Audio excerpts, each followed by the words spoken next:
Got a fishing magazine. This one is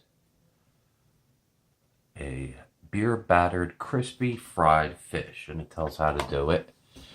It says use peanut or canola oil for deep frying, 2 cups of rice flour for the batter, ½ cup rice flour for dredging, 1 tablespoon baking powder, 2 teaspoons salt, plus more for seasoning, ½ teaspoon black pepper, 1 12-ounce beer, minus 1 sip, make sure it's not poison, 1 large egg, lightly beaten, and 1 pound of the catch of the day cut into 3-ounce portions.